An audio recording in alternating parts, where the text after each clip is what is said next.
This is the touching moment the Duchess of Cambridge shares a kiss on the cheek with her grief-stricken father-in-law as they leave Prince Philip's funeral. The Duchess consoled Prince Charles as the pair walked out of St George's Chapel following yesterday's emotional service in memory of the Duke of Edinburgh. Photographs show Kate, 39, comforting the Prince of Wales, 72, over the loss of his father by putting a hand on his shoulder. She then kisses him on the cheek as they set off from the entrance of the chapel. Prince Charles had earlier been visibly emotional as he walked in the procession. Kate was later seen walking alongside Prince William and his brother Prince Harry, before leaving with her husband and returning to Kensington Palace. It is believed Prince Charles, who usually resides at Highgrove House in Gloucestershire, had been staying in London since visiting his father in hospital last month and arrived separately from his wife, the Duchess of Cornwall. In a heartbreaking moment, the Queen was seen sitting alone in the chapel before returning to nearby Windsor Castle in a state Bentley, with COVID rules banning her from mixing with the rest of her family. The photograph of Kate and Charles was taken as the reduced group of 30 royals exited the chapel following yesterday's emotional goodbye to Prince Philip at Windsor. Moments after consoling Charles, Kate was then seen playing peacekeeper between husband William and his brother Harry.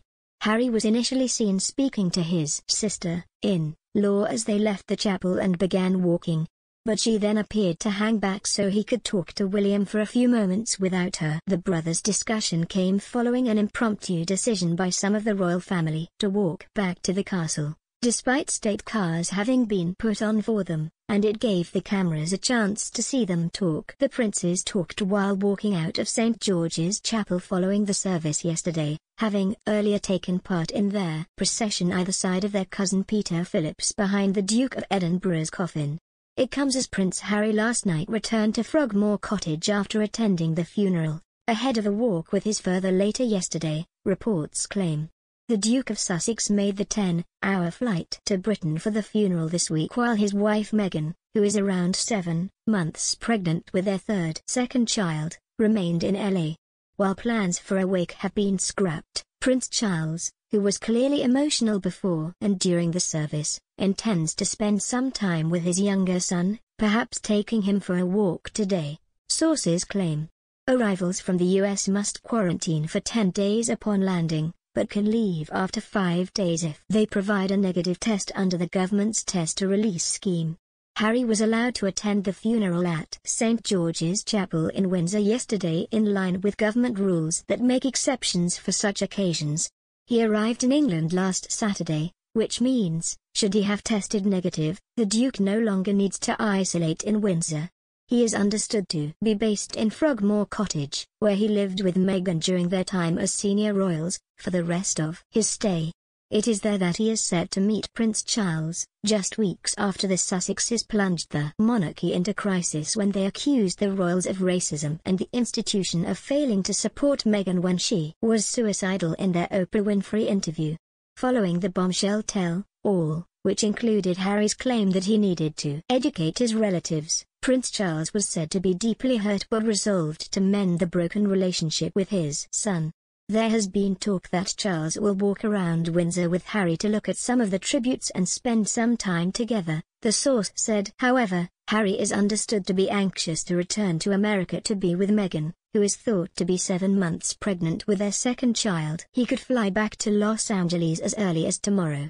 But the Telegraph reported, the Duke of Sussex is thought to have stayed at Frogmore Cottage. The couple moved out of the Windsor home after standing down from their positions in the royal family in January last year and moved first to Canada and then LA. And even though the couple's departure sparked fears that Harry and his brother Prince William were not getting along, the pair were seen chatting during Prince Philip's funeral procession yesterday. The estranged brothers looked deep in conversation as they appeared together in public for the first time in more than a year. The princes talked while walking out of St George's Chapel following the service this afternoon, having earlier taken part in the procession either side of their cousin Peter Phillips behind the Duke of Edinburgh's coffin. Harry was initially seen speaking to his sister-in-law Kate Middleton as they left the chapel and began walking, but then she appeared to hang back so he could talk to William for a few moments without her. The brothers' discussion came following an impromptu decision by some of the royal family to walk back to the castle, despite state cars having been put on for them, and it gave the cameras a chance to see them talk. Harry's friend Tom Bradby, who was presenting ITV's coverage of the funeral yesterday, said, "Funerals are a time of reconciliation and that a sight, let's be honest, that many wanted to see. Not least the family itself." About an hour earlier, the Duke of Cambridge entered the chapel one place ahead of his younger brother, and the brothers were seated opposite one another during the service, with William next to his wife Kate. William and Harry had looked somber as they walked in silence behind their specially adapted Land Rover carrying their grandfather's coffin as it made its way to the chapel and looked straight ahead as they both wore black suits.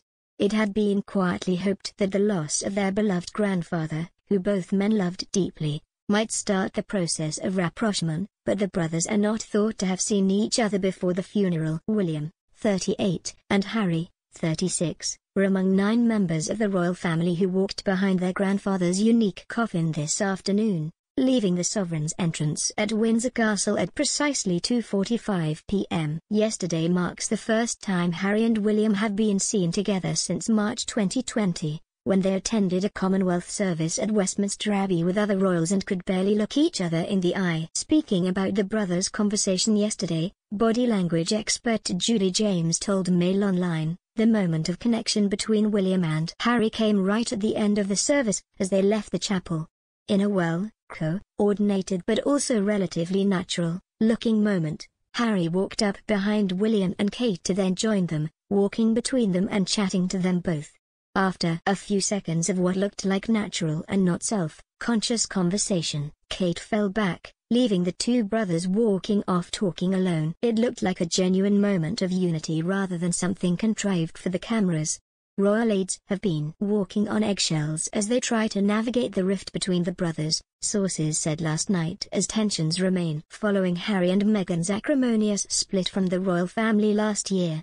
It comes after Meghan Markle left a handwritten card on a wreath for the Duke of Edinburgh at St George's Chapel.